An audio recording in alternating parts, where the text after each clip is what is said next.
Una distendida serie de frases escritas el año 1513 por un funcionario apartado del servicio en Florencia se convirtieron en uno de los libros más ardorosamente debatidos, más profundamente inquietantes y más importantes de la civilización occidental. Unos lo consideran una guía para tiranos y dictadores. A Mussolini le encantaba, y los marxistas reconocieron en él a un camarada revolucionario. Para otros, abrió el camino a la tolerancia étnica y religiosa, a los derechos humanos individuales y a las democracias modernas. Sin embargo, ha provocado, justa o injustamente, que el nombre de Maquiavelo haya sobrevivido a través de los siglos, como sinónimo del mal.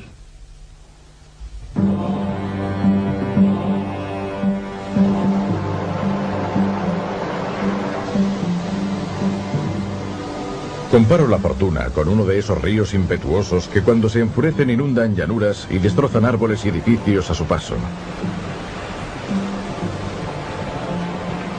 Todos huyen de ellos. Todos ceden a su furia sin poder oponer resistencia alguna.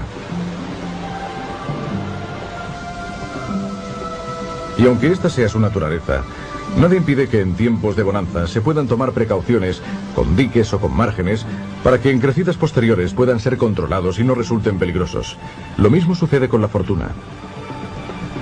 No se puede confiar en los ríos, ni tampoco en los hombres. Pero a menudo, ambos pueden ser controlados si se tiene inteligencia, poder y el decidido propósito de ensuciarse las manos. Maquiavelo es el primer pensador político de la era cristiana que analizó sistemáticamente los requisitos para acceder al poder y conservarlo. El Príncipe es un libro que trata sobre el poder político en una época de ciudades-estado o principados, gobernados por hombres llamados príncipes.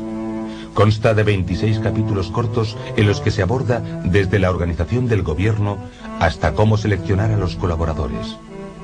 Se escribió con la intención de escandalizar y reeducar al lector, y lo sigue consiguiendo en la actualidad. Su objetivo era desafiar a los líderes políticos de su tiempo y explicar a príncipes y aspirantes al trono el funcionamiento real de los entresijos del poder. Sugiere al príncipe que antes de nada debe saber luchar, debe aprender a ser despiadado y cruel, a mentir y a faltar a su palabra, y a estar preparado para violar los principios religiosos y morales cuando le convenga. Pero también expresa la necesidad de parecer compasivo, moral y devoto. Se dice que Maquiavelo inventó la política moderna, y realmente, cuando leemos El Príncipe, vemos los titulares de los periódicos actuales. Creo que en muchos aspectos es un gran libro, porque es como un espejo de la época en la que vivió Maquiavelo, y porque continúa conmocionando, provocando y haciéndonos pensar para intentar comprender de qué forma se relaciona con nuestro tiempo, y seguimos haciéndonos preguntas sobre él. Fue Maquiavelo quien dijo, sé realista, en italiano, por supuesto.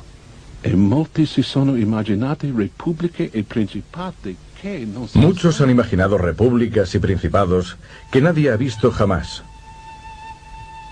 Hay tanta distancia entre cómo se vive y cómo se debería vivir, que quien sustituye lo que se hace por lo que se debería hacer, se encuentra en el camino de la autodestrucción. El enfoque de la realidad por parte de Maquiavelo concuerda con su tiempo. Copérnico estudia los cielos y Leonardo disecciona cadáveres. Ambos intentan comprender de qué forma hizo Dios la materia, no a partir de la teoría, sino a través de la observación directa.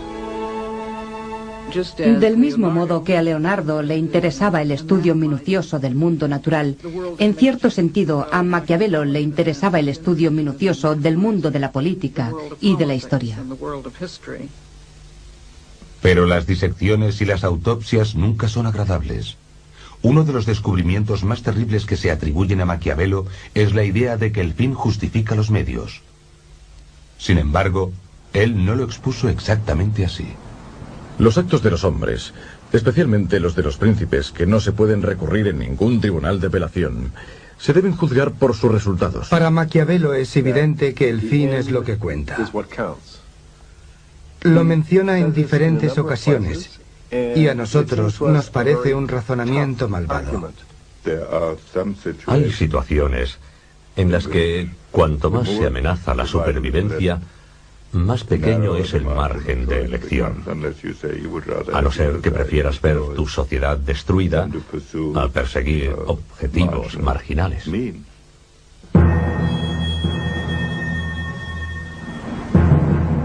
¿Qué haría para evitar que le ocurriera esto a su pueblo?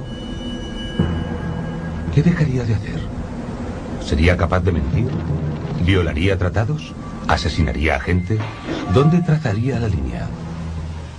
¿En cualquier lugar? Por otro lado, si estuviera ganando una guerra y el enemigo se encontrara completamente derrotado, ¿hasta qué punto intentaría minimizar el número de bajas de sus hombres? Maquiavelo estaba familiarizado con las ambigüedades morales del poder. Una ciudad del tamaño de Atlanta, Georgia. Era realista. Maquiavelo perseguía lo que algunos eruditos han llamado realismo moral. En primer lugar, intentaba crear algo que no existía hasta ese momento, la nación-estado, en este caso, Italia. Es preciso que nos preguntemos si estamos realmente en una situación desesperada, si nos encontramos realmente ante necesidades tan apremiantes como las que describe Maquiavelo. Creo que en muchas ocasiones se considera que es así y en cambio no lo es. Al igual que los políticos actuales, Maquiavelo justifica los métodos engañosos o crueles como necesarios para el bien general. Pero se centra en la presencia o ausencia de poder. ¿Qué es? ¿Cómo se consigue? ¿Cómo se mantiene? Buenas preguntas en nuestra época, pero espantosas, severas y urgentes en la de Maquiavelo. La religión también parecía un asunto entre familias. Los príncipes de la Iglesia tenían concubinas. Los papas tenían hijos. Lucrecia y César Borgia, hermanos y amantes, también gozaban de riqueza y poder gracias a su señor, el Papa Alejandro VI, quien dio un significado completamente nuevo al término padrino. Italia era un caos de ciudades-estado. Los papas y otros príncipes cambiaban constantemente de alianzas. Asesinatos en la catedral y orgías en el Vaticano eran los escombros de un orden medieval en decadencia.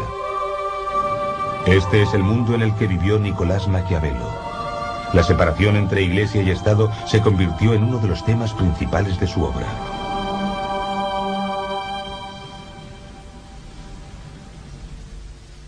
Mantener la religión apartada del Estado era una idea con vida propia. Su imagen aparecería reflejada en Estados Unidos, cuyos padres fundadores intentaron mantener la política alejada de la religión. Dejaron constancia de ello en la Constitución con la separación entre Iglesia y Estado. Todavía no se ha llegado al final de la controversia iniciada por esa idea, y además tiene su lado oscuro. La separación entre ética y política, la creencia de que un buen príncipe no tiene por qué ser necesariamente una buena persona, que las apariencias importan más que la realidad, que este fraude se puede practicar, que es mejor ser temido que ser querido. Todas esas famosas conclusiones del Príncipe han alarmado a la gente en los últimos siglos y plantean el dilema más difícil y doloroso sobre la política. Y no quieren afrontarlo.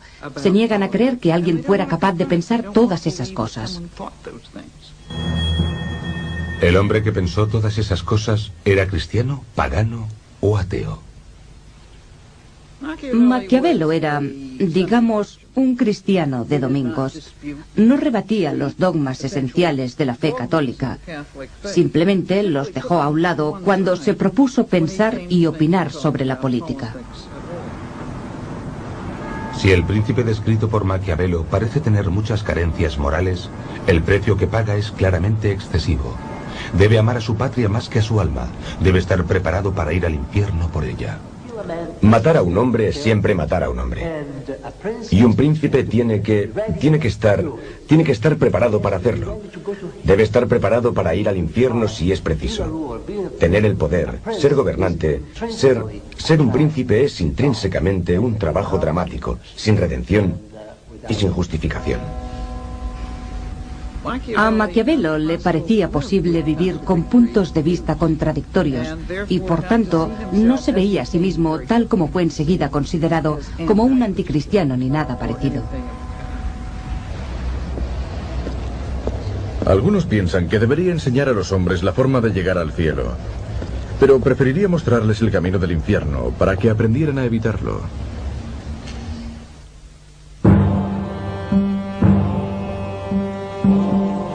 Los Médicis fueron expulsados en 1494, cuando Carlos VIII de Francia tomó Florencia sin oposición mientras avanzaba para conquistar nuevos territorios.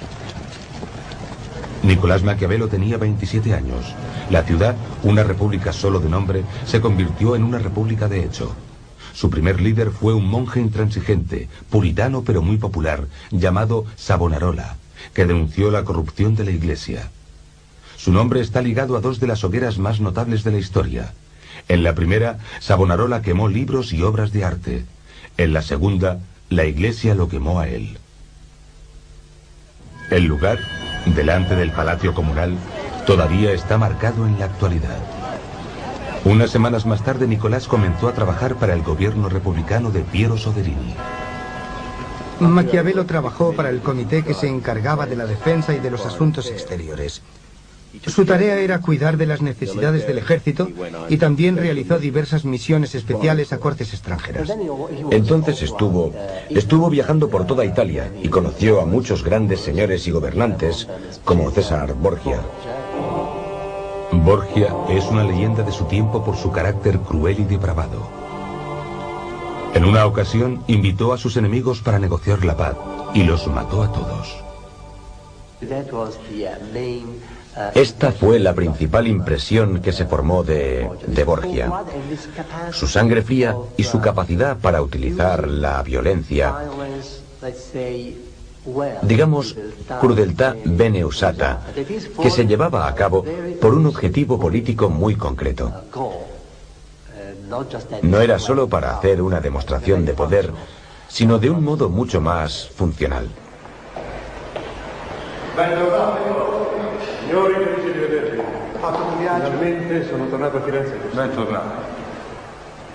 Cuando vuelve de dichas misiones, un grupo de consejeros atentos e impacientes le abruman con una montaña de detalles sobre problemas internos.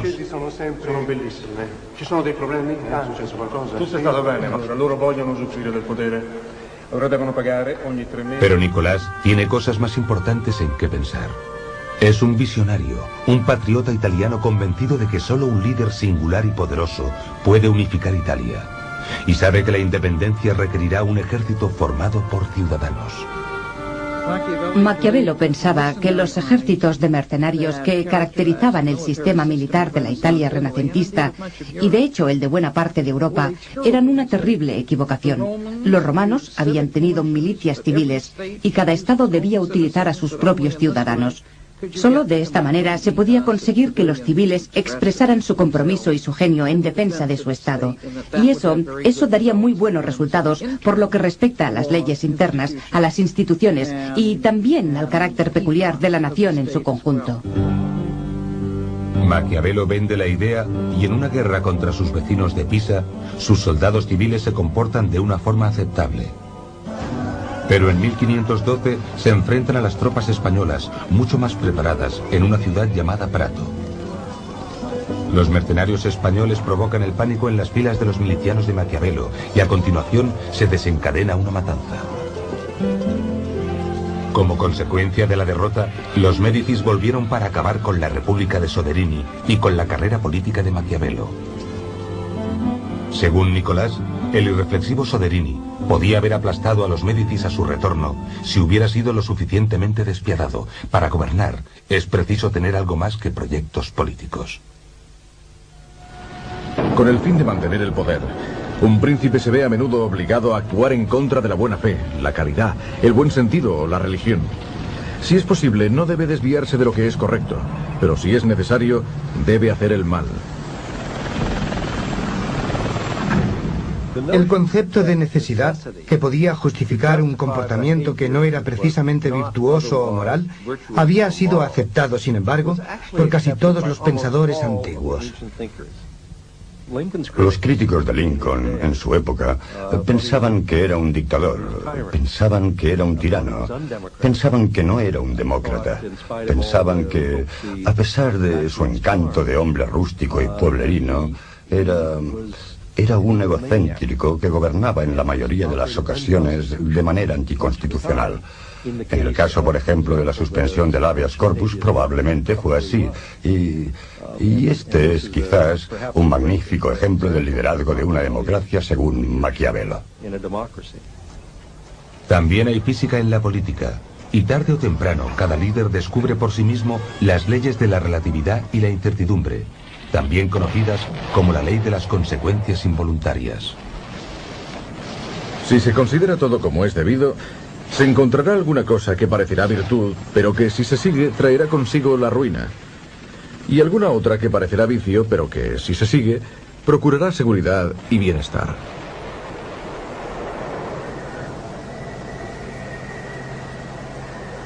Messeri ci hanno dato la lista di capponi e lui ha confessato e ha fatto dei nomi. Dimmi, ¿qué nome ha fatto? Pietro Paolo Los Médicis, de nuevo en el poder, han descubierto una conspiración para deponerlos y tienen una lista de personas que los conspiradores esperaban reclutar.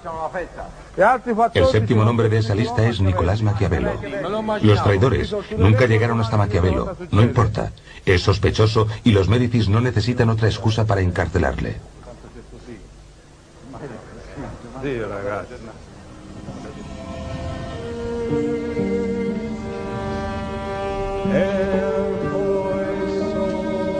Es una plegaria que cantan los sacerdotes, dedicada a los que van a morir. Este canto es para los artífices de la lista.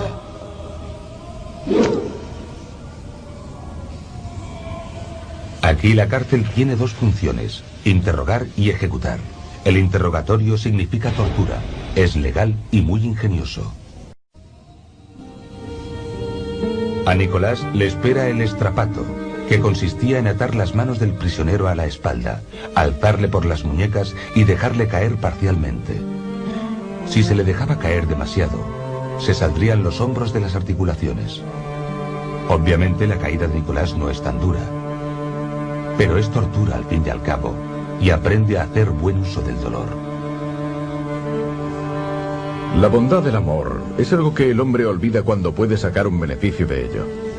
Pero el miedo se fortalece con el temor al castigo, que jamás te abandona. La experiencia de los meses anteriores no ha llevado a Nicolás a ver la vida con más romanticismo, pero ha sido muy instructiva. En la primavera de 1513, Juan de Médicis se convierte en el Papa León X. Hay una amnistía general y Maquiavelo es liberado, pero con restricciones. Se le prohíbe abandonar la región de Florencia. Es expulsado del palacio comunal y apartado de la política. Se traslada a una propiedad familiar situada a unos pocos kilómetros de la ciudad. Allí es libre para sumergirse en su propio infierno. Es un adicto privado de su sustancia vital. Solo alguien que haya estado allí puede conocer el dolor. Gary Hart era el presunto príncipe del Partido Demócrata antes de que la fortuna y su indiscreción lo apartaran. En muchos sentidos, es un infierno poseer un talento que no puedes utilizar. Este era el infierno de Maquiavelo, y muy profundo, porque era consciente de su gran inteligencia y sabía que era un visionario. Creo que debió de ser terriblemente duro para él, como lo sería, por ejemplo, para un político de nuestros días que tuviera talento. Y aquí está el elemento crucial. Una dependencia monolítica de su adicción a la participación. Hablando solo a título personal, he intentado desesperadamente y con cierto éxito no ser demasiado dependiente de la política o de la adrenalina de la participación para poder vivir sin ella.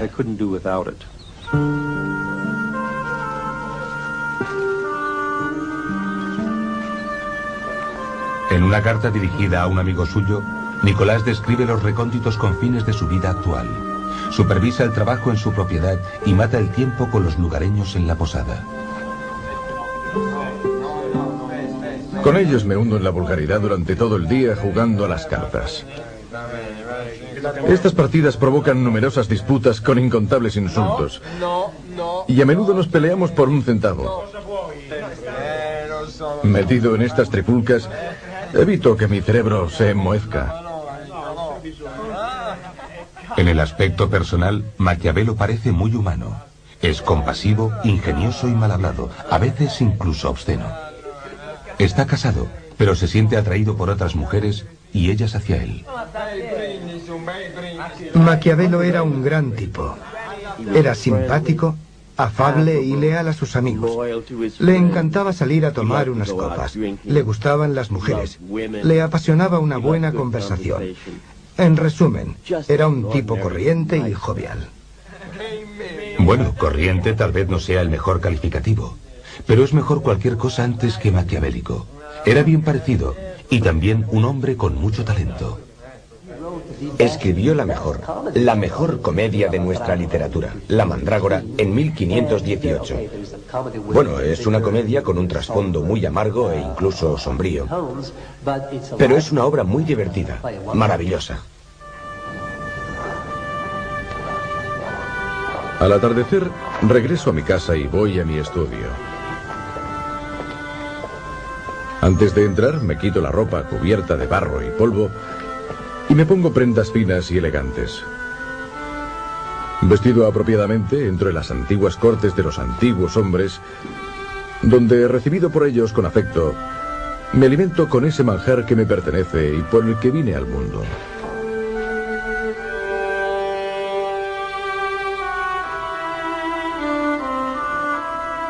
Nicolás comienza a trabajar en lo que llama los discursos sobre la primera década de Tito Livio. Es un libro de comentarios sobre la obra de ese historiador romano y presenta argumentos convincentes a favor de un sistema de gobierno republicano. Entonces, de repente, decide intentar de nuevo entrar en el gobierno y escribe con una rapidez pasmosa, en solo 3 meses, El Príncipe. Interrumpe su obra sobre los discursos para ponerse a escribir El Príncipe. Está ansioso por volver a la política y a la vida en el gobierno. ¿Acaso nos encontramos ante dos Maquiavelos? Uno escribe un libro sobre el sistema de gobierno republicano y el otro, casi simultáneamente, un manual de consejos para los tiranos. Yo veo El Príncipe de Maquiavelo como una obra sobre el arte de gobernar y los discursos sobre cómo conseguir los objetivos deseables en las declaraciones públicas. No considero que ambas obras sean incompatibles. La política era una obsesión para él, y si hubiera podido hacer el mundo como hubiera querido, habría preferido una república. Pero podía vivir en un régimen republicano o en un principado, y su opinión era que hay que partir de donde te encuentras y juzgar cualquier forma de gobierno por sus resultados, no solo por sus métodos. Todos los estados, todos los dominios que han tenido y tienen soberanía sobre los hombres, han sido y son repúblicas o principados. Los principados son... Así comienza el trabajo de aplicación práctica más famoso de la historia. Une la pasión de Nicolás por una Italia unida con la realidad del gobierno de los Médicis. Exhorta a los Médicis reinantes a que desempeñen un nuevo papel como fundadores de la nación. Nicolás ofrece el arquetipo de un nuevo tipo de gobernante. Así pues, ¿quién es este príncipe ideal? ¿Cuáles son sus cualidades? A grandes rasgos, debe combinar un carácter fuerte con inteligencia, coraje, habilidad y suerte. Lo que los astronautas llaman el material necesario, además de tener un toque de crueldad. Maquiavelo puso énfasis en 2 grupos de atributos para el príncipe. Uno era muy gráfico. Utilizó la imagen del zorro y del león. El príncipe debe tener la habilidad del zorro para conocer las trampas y la valentía del león para amedrentar al zorro. En momentos muy concretos, a los que él llama la fundación o refundación de un régimen, se necesitará un líder con una inteligencia excepcional, con la inteligencia de un Lincoln, la inteligencia de un Washington o la inteligencia de un Bonaparte. Lo más revolucionario de Maquiavelo es que nos da el carácter, la personalidad del político real. Describe la disciplina interior que debe tener un estratega. Es una disciplina que exige grandes dosis de autocontrol. Por ejemplo, uno no puede deleitarse con la conquista o lanzarse contra el enemigo compulsivamente. Uno tiene que analizar constantemente sus móviles. Uno debe tratar a los demás con tacto, incluso con respeto, en todo momento, para no tener que revelar tus intenciones mientras intentas averiguar sus errores o sus engaños. Por tanto, el resultado es una persona a la que no se puede considerar un caballero cristiano, pero que al menos se comporta casi siempre de un modo correcto. Secretario General. También nos da instrucciones sobre el político como actor. El príncipe cumplirá o no su palabra, se comportará o no de una forma humana, religiosa o compasiva, o como un padre de familia, dependiendo de las circunstancias. Pero es necesario que parezca que tiene esas cualidades. Los hombres en general juzgan más por los ojos que por las manos.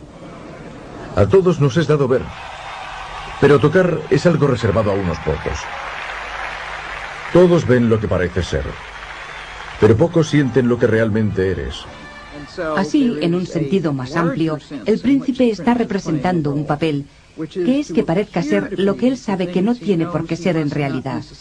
Y ha de dar la impresión de que actúa por principios cuando actúa movido por un plan preestablecido, o lo que en el mundo moderno denominamos una estrategia a largo plazo, porque en cierto modo Maquiavelo inventó el concepto de estrategia a largo plazo. Céntrate en temas concretos. Habla de las cosas que importan a la gente. Es la economía, ¿de acuerdo? Ya sabes que nosotros siempre decimos que la velocidad mata, y moriremos en este debate si no somos los primeros en comunicar nuestras respuestas. Bush estaba a la defensiva. Pero lo más importante es que el príncipe de Maquiavelo es un artista de la política. Ve al príncipe como alguien que se toma los asuntos como si fueran un bloque de mármol y les da forma como si se tratara de un escultor. Del bloque de piedra a la forma, del caos al orden, del salvajismo a la civilización. Miguel Ángel y el príncipe de Maquiavelo tienen muchas cosas en común. El problema es que la materia prima del príncipe es la sangre humana. Por eso, el príncipe debe aprender cómo y cuándo ser cruel y estudiar el arte de la guerra. Los principales cimientos de todos los estados consisten en las buenas leyes y las buenas armas.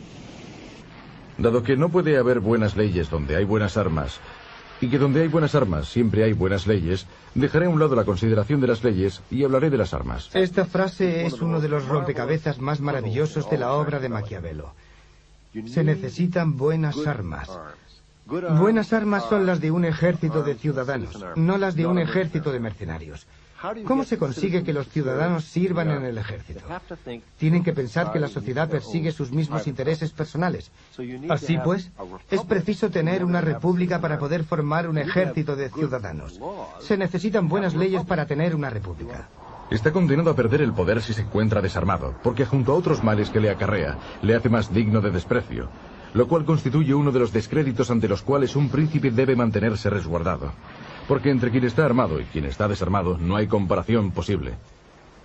En este aspecto acierta de pleno. Creo que Maquiavelo es a mi juicio mucho más práctico cuando se piensa más en las relaciones internacionales que en el gobierno de un estado o una ciudad. Las relaciones internacionales difieren de los asuntos internos por una razón, porque no hay ninguna ley entre naciones. En realidad, cuando sales fuera te encuentras en una selva. Y esa es la diferencia respecto a los estados, que tienen leyes que legitiman y que monopolizan el poder en manos del gobierno.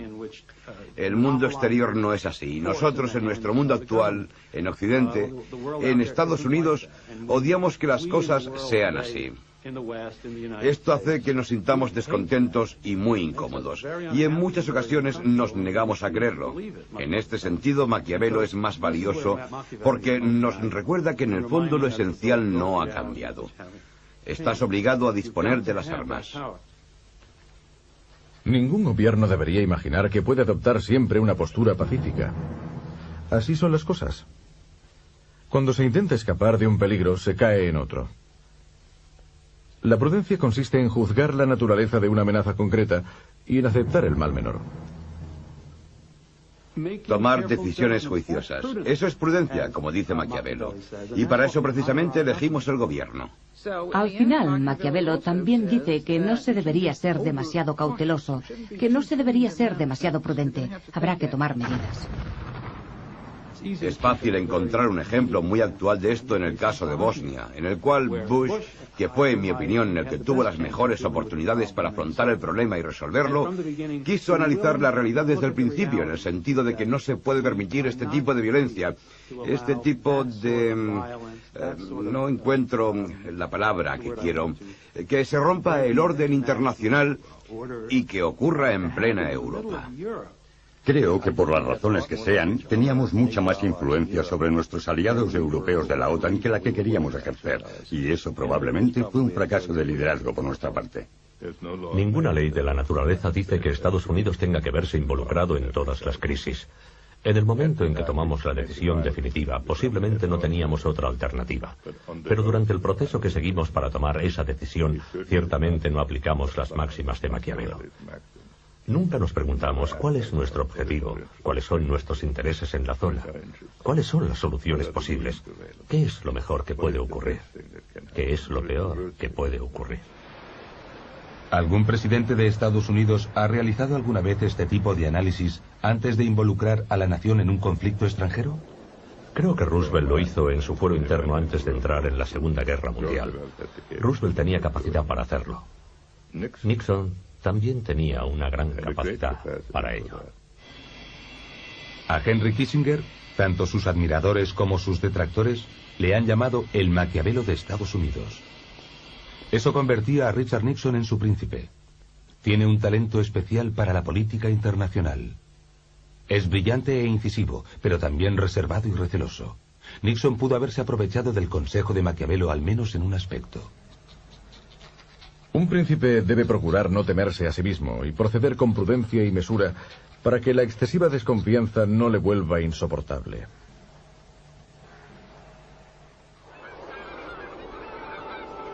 Durante más de un siglo, Estados Unidos ha gozado de la ventaja del aislamiento entre recursos naturales de gran riqueza. Era una excepción entre los demás pueblos, inmune al virus maquiavélico de Europa, la política de la supervivencia. ¿Se ha perdido ya esa inmunidad? No podemos continuar de manera indefinida con nuestro método puro y excepcional.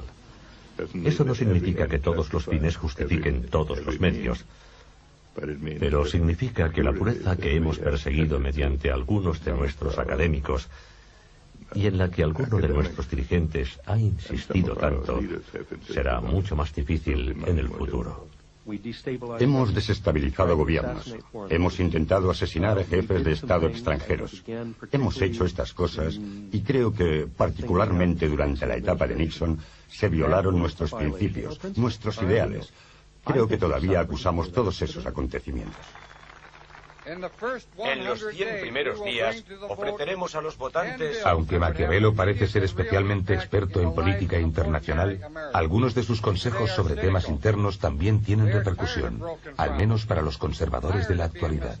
Un hombre no debe tener miedo de aumentar sus posesiones por si después se las arrebatan, ni evitar emprender un negocio desalentado por los impuestos.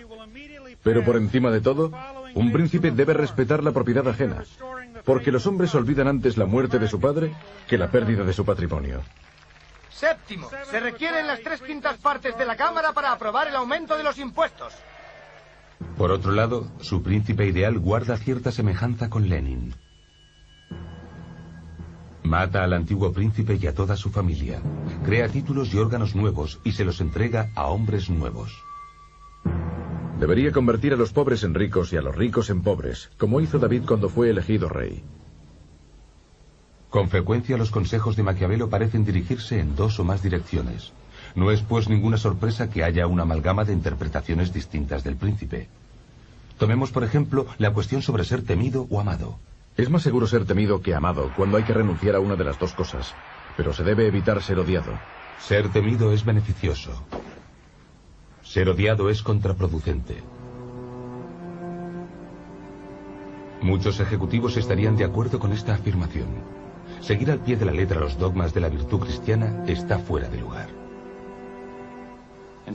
Así, el dilema que plantea es parte de las diferencias que aporta al estudio de la política actual. La respuesta que da es también característica. Es una respuesta que separa despiadadamente la política de las restantes disciplinas. Eso confirma la autonomía de la política y la forma en que los demás valores humanos pueden ser pasados por alto en nombre de la lucha por el poder y de la disposición o el mantenimiento del orden. Finalmente, se presenta una copia de El Príncipe a un Médicis que no da ninguna muestra de haberla leído. La obra jamás fue publicada en vida de su autor. Maquiavelo, cuando murió, fue al infierno o a algún lugar parecido.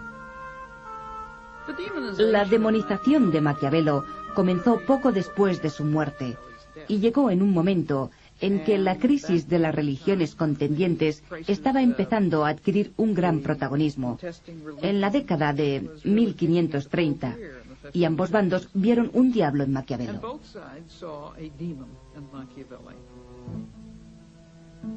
Pobre Nicolás. Ahora no solo es un demonio, sino que los Médicis le atormentan incluso en el infierno. Se dice que sus ideas han inspirado la matanza de 50.000 protestantes franceses en 1572, cuando Catalina de Médicis era reina de Francia. Y la Inglaterra protestante convierte a Nicolás en su villano principal. Existe la idea de que todo lo que tenga su origen en Italia, en el sur, en el catolicismo, es en cierto modo maquiavélico. Es en la época de Marlowe y Shakespeare cuando esta asociación con el mal se convierte en evidente. Se habla de Iago como de alguien maquiavélico. Se habla de Ricardo III como de alguien maquiavélico. Entonces se produce una especie de rehabilitación que tiene lugar en un periodo de republicanismo clásico, que incluye a algunos de los republicanos clásicos ingleses, y la gente comienza a ver a Maquiavelo como republicano. El estado del alma de Maquiavelo es ciertamente menos importante para nosotros que la naturaleza de su legado y la finalidad con la que se han utilizado sus ideas.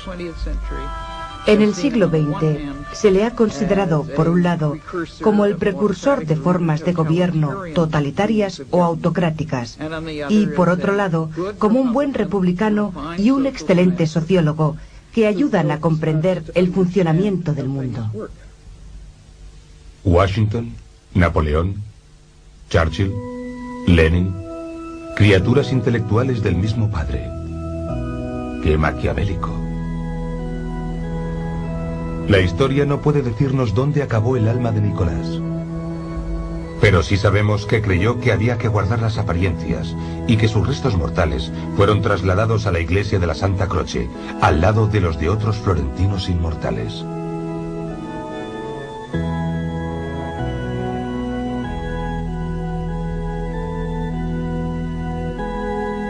También sabemos que su influencia está lejos de llegar a su fin.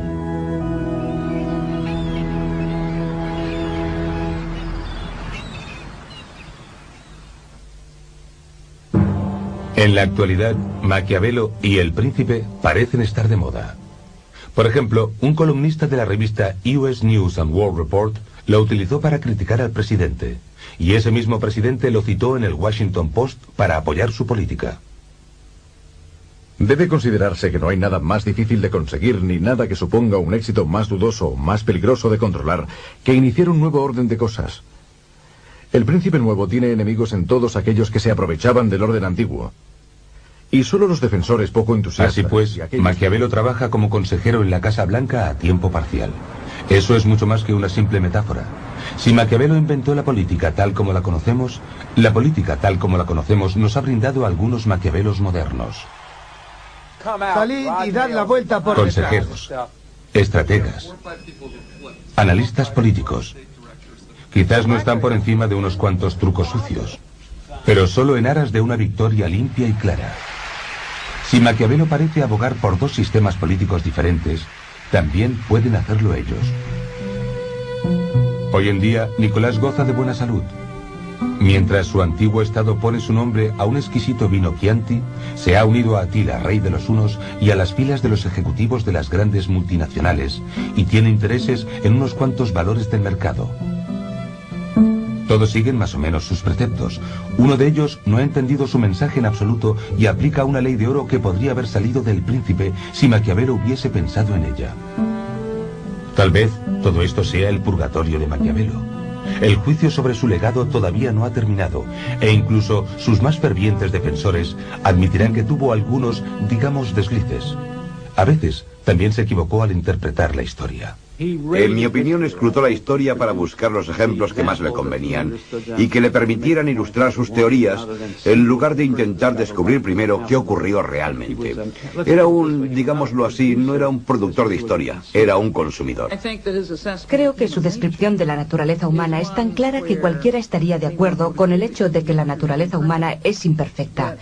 Pero para Maquiavelo es más que imperfecta, nunca está guiada por un móvil correcto, y creo que esto es, de hecho, lo menos realista.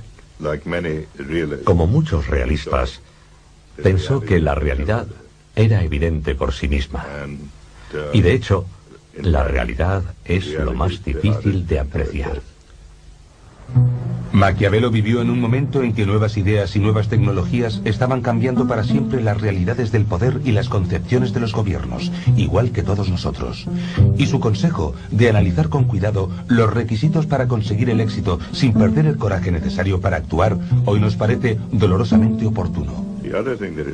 Su legado también nos ha ayudado a entender cuándo se tiene que poner esa analogía al servicio de una idea, como hizo en los discursos, donde manifestó su concepto del gobierno republicano.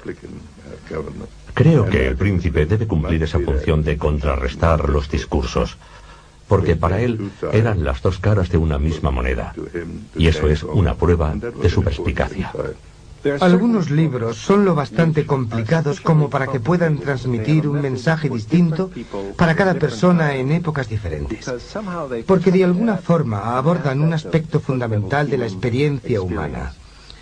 La República de Platón es un ejemplo de esto. También el Contrato Social de Rousseau o las obras de Locke. El Príncipe de Maquiavelo es un libro así. Se sumerge de una manera muy profunda en un aspecto de la vida humana. El núcleo central es el papel de los dirigentes, porque son necesarios en cualquier comunidad humana compleja. Gary Hart es autor de un libro que considera que podía haber escrito el propio Maquiavelo si hubiera sido un idealista. Hart observa importantes similitudes entre la época de Maquiavelo y la nuestra. Creo que estamos viviendo en la cúspide de un periodo histórico, el final de un periodo histórico. Esto ocurre una vez cada 100 años, a veces cada 500 años. Y estamos ante este simbólico nuevo siglo, nuevo milenio, realmente en una nueva era de la economía, con la información frente a la industria o las máquinas, y con un nuevo orden mundial para sustituir el viejo orden de la Guerra Fría. Y lo más importante es que este país encuentre un nuevo príncipe, encuentre a un patriota que pueda ayudarnos a definir en qué va a consistir la nueva era. Algunos lectores del Príncipe huelen el azufre en sus páginas. Otros le encuentran más parecido con el amoníaco, repugnante pero profundamente esclarecedor. En verdad, mucho de lo que escribió Maquiavelo describía simplemente lo que estaba ocurriendo en su época. Otro motivo por el que creo que hay que disentir de Maquiavelo es por su conclusión fundamental sobre la posibilidad de separar las cuestiones políticas de las consideraciones éticas. No creo que esto sea correcto. Al menos está muy lejos de lo que debería ser. Sin embargo, en la actualidad son pocos los que, contando con cierto grado de experiencia, negarían que la mayor parte de lo que escribió parece de sentido común en política. Hay otro motivo por el que decimos que Maquiavelo nos brinda el sentido común en política, y deberíamos ser más reticentes a contemplarlo de este modo. En el fondo solo afirmamos que lo que él dice es de sentido común, porque ya lo estamos imitando. Así pues, señor presidente, tras haber descrito el funcionamiento de los entresijos del poder en este peligroso mundo, permítame terminar añadiendo unas palabras de precaución. Elija a los consejeros más brillantes. Pídales que se dirijan a usted cándidamente, y entonces obre cautelosamente con su consejo. Cuando llegue el momento de tomar una decisión, siga sus ideas, y nunca olvide que es un personaje público, que la capacidad de mando depende de la imagen en 9/10 partes. Nunca deje de representar su papel en público, Y por Dios bendito, no lleve nunca el equipaje.